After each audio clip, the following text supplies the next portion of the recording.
Good afternoon. I'm Danielle Shenk in the 1011 Now Alert Center with your weekly consumer safety spotlight. Joining me once again is Josh Planos with the Better Business Bureau. How's it going today, Josh? Yeah, it's going well, Danielle. Thanks so much for having me. Absolutely. So today we're talking about a couple of legislative bills being proposed aimed at better protecting consumers. But before we kind of get to those, a new effort called the Fraud Free Nebraska Coalition just launched. The BBB is involved. And who else is kind of part of this coalition and what's the main goal?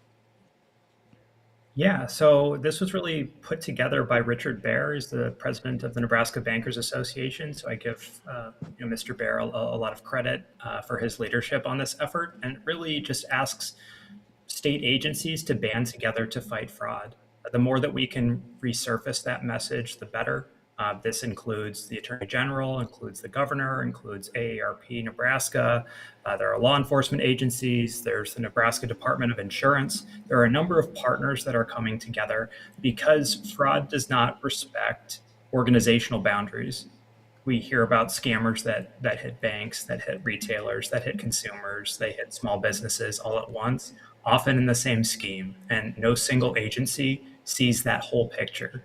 So when we work together, when we share intelligence or warning signs or resources, we can connect the dots a lot faster. We can warn more people, and we can actually commit to stopping criminals before they move on to their next victim. Fighting fraud alone has been analogized as being like trying to stop a wildfire with a garden hose. So we need all of the support that we can get, and together we stand a lot more of a chance than we do apart. Absolutely. And so, why is it especially important right now to push for these stronger fraud protections? Well, now's the window of opportunity, right? It certainly depends on the state you're in, but the legislature is available right now. There are a number of bills on the docket that really seem like no nonsense opportunities to establish guardrails. We need to accelerate the timeline on a lot of these because, unfortunately, being in the consumer protection business, you are constantly playing cleanup, right? You only know about something when somebody tells you they experienced it, right? So there is almost an inherent delay in how these guardrails can get erected, to say nothing of like how technology gets introduced and why the guardrails seemingly come after the technology has been incorporated broadly into society. We really do need a lot of these measures. And some of them I think are very intuitive and might even be things that folks already feel like exist. I mean, that's half the battle as well, is bringing into the light things that folks already thought was visible, but really had never been put into city code, into state code, actually rubber stamped before. Alrighty. And so we do have four bills that we're going to break down in here today, starting with one focused on mail theft and check fraud. So this bill kind of cracks down on stolen mailbox keys and mail theft tied to check fraud. So how big of a role does mail theft kind of play in the fraud cases that you've been seeing? Surprisingly, quite a bit. I know you and I talk regularly about how digital things have gotten and how, if you're scaling an effort, it usually doesn't look like a batch print order. But LB 785 is an opportunity to attack criminals who steal mail with checks, right? Check washing has been around for a number of decades. This bill would make it illegal for unauthorized people to possess the little keys that you see to community mailboxes. And that sounds really simple, but that's a loophole that truly, in and of its close, thousands of dollars in losses to Nebraskans. So it might not get as much exposure as something like a cryptocurrency related scam or a sweepstakes related scam, but folks are still going mailbox to mailbox and accessing those mailboxes without a lot of intervention, and this would make that significantly harder. Yeah. And it seems like kind of an old school type of a theft going mailbox instead of everything being digital these days. It does, but sadly, a lot of the scams that we monitor, I mean, in some ways, it's almost like more empowering to know that it's been around for generations, right? People were scammed with the prospect of winning a lottery half a century ago. There are still like paper clippings from back then. There are old news segments from back then about people who thought that they won the lottery, right? And those scams are still very sophisticated today. So really, the tactics might change, but the thrust of the scam seems to be consistent generation to generation. Of course, now you have technology to advance a lot of these efforts. But yeah, something as simple as intercepting mail is something that is still uh, there's still room for progress and room for more protections in that space. And so this next bill would allow banks to reach out to a trusted contact if they suspect financial abuse. So how could that help protect seniors and some of those vulnerable customers? Yeah, you can think of LB 838 like an emergency contact. So if a bank will suspect that somebody is being scammed, especially an older adult that have somebody that they could actually reach out to. We see far too many cases where a senior is being manipulated and there's no way to intervene in time. Essentially, the hands are tied by the banks. You hear from bank representatives very regularly about this, where they know something is suspicious.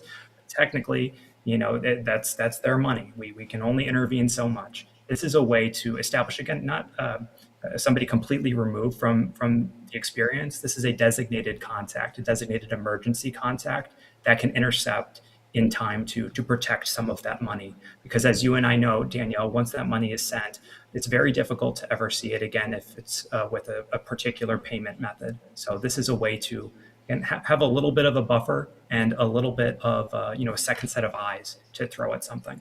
And do you have any recent examples of situations where this has kind of happened to stop the fraud sooner? I know that we kind of hear it maybe biweekly or monthly situations like this that someone was stealing from a senior or vulnerable consumer. Yeah, by the time it gets to our desk specifically, it has already happened, right? So I would say that, Richard and the bank community could certainly speak to this much better than I can. But by the time the report comes to us, there is a natural tendency to include that, I knew something was amiss, but I was not alerted in time, or everything accelerated on me. Just about all of those experiences, if they're tied to banks, involve something that could be protected through this legislative bill. So you face that scam experience on your own, and withdrew all of your money. With a bill like this, that information could then go to an emergency contact who could intervene in time. So really, it depends on the scam type in question, but usually by the time that we field the report, it's already past that point. And now this next bill is something that I think all of us kind of experience once in a while is spoofed phone numbers. They're behind a lot of scam calls these days. And so how would this bill change what consumers are experiencing? Yeah, LB 1082 goes after those very annoying, very dangerous spoofed calls. They look like they're coming from a local number. They might even look like they're coming from a government agency, but they're, of course, scammers or somebody who's completely outside of the local community. This would require phone carriers to block calls with fake caller ID information. That seems like a very easy thing to get behind. And that in and of itself would be huge for reducing the robocalls that trick people every single day. Because Danielle, as you and I have spoken about in the past, when you receive a phone call and it says it's from the Omaha Police Department or the Internal Revenue Service, and you accept that phone call, you are going into that conversation with a certain amount of trust and giving the benefit of the doubt to the caller, right? You trust that that information would not be there unless it was legitimate. That is incredibly convincing, right? You think about all the things that folks who experience scams are sidestepping in terms of red flags. A lot of it is because they trust the messenger, right? They trust that conversation that is happening. And if you can nip that in the bud immediately before, I mean, I would say just about all of us wouldn't accept a phone call where it said spam likely, right, on our caller ID.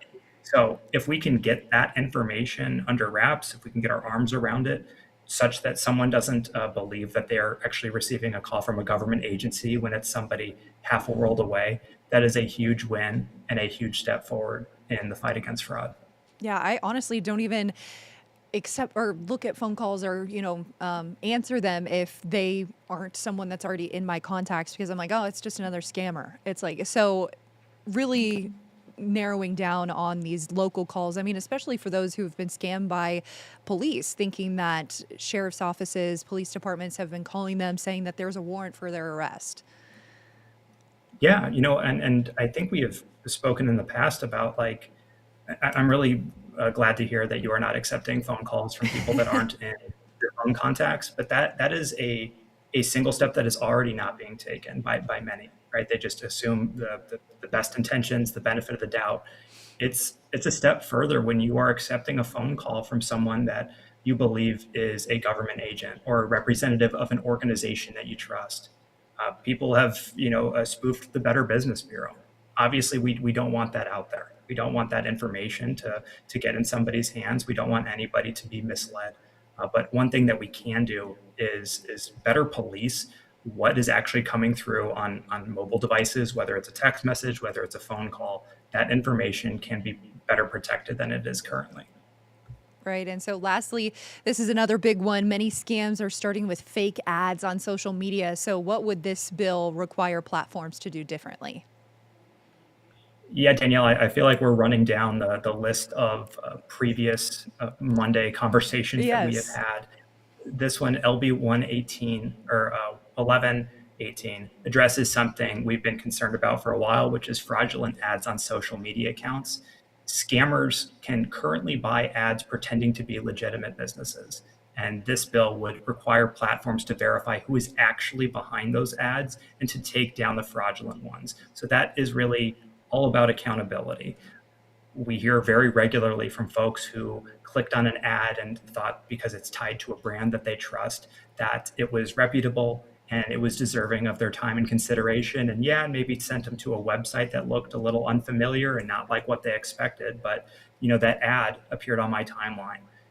There's really very little accountability from those platforms in question, so long as the check clears. And currently, that's really insufficient, right? Would you think about how many people you can get an ad in front of? It's almost insurmountable if there isn't accountability there, especially when you have first time digital folks, first time adults. When you have people who are new to the platform and don't really know what to look for, it's completely understandable that they would follow something down the rabbit hole, thinking that the platform was going to have their back and have a safety net in place when they really didn't. Yeah, immediately what comes to mind is TikTok. I mean, a TikTok shop is a different thing, but there are ads that come through on your For You page on TikTok, and they're by real influencers or they're real people they look like. And then it turns out to be a scam. So, how does this really protect users here in Nebraska who are kind of seeing some of that? Yeah, at bare minimum, it requires the platform to be accountable for the activity on it, right? And that seems very reasonable to us. That is a consumer protection initiative that we all deserve as consumers, is that the platforms that we frequent, whether it be a browser, whether it be a social media account, have some sort of security measures and have some built-in accountability from the folks that are allowing these platforms to scale to the millions. In some cases, we are talking about billions of people who are, on platforms, and that is a wild concept that gets written off like it's the Wild West, and it really needs to be a lot more protective. And this is something that would help in that space. And now, for Nebraskans that are just kind of tuning in or catching maybe the end of this, so why again should all of these bills kind of matter to the people at home or viewers? Yeah, the bottom line on fraud is it is not a third rail issue. This is something that directly impacts every single consumer, whether you're young, whether you're old, whether you're digital savvy, whether you're not. It cost Americans more than $10 billion last year, and Nebraska is very much a part of that statistic. Bills, you know, they create meaningful barriers that make it harder for criminals to operate. So these are opportunities for lawmakers to advance these quickly. We need the guardrails in place. Fraud is not going away tomorrow. These bills are not going to make fraud go away, but they are going to cut into that activity. And as someone who thinks that it is completely unacceptable that we live life every day thinking, I wonder when I'm going to get a spam text or I'm going to get a call that alerts me to an opportunity that is not real.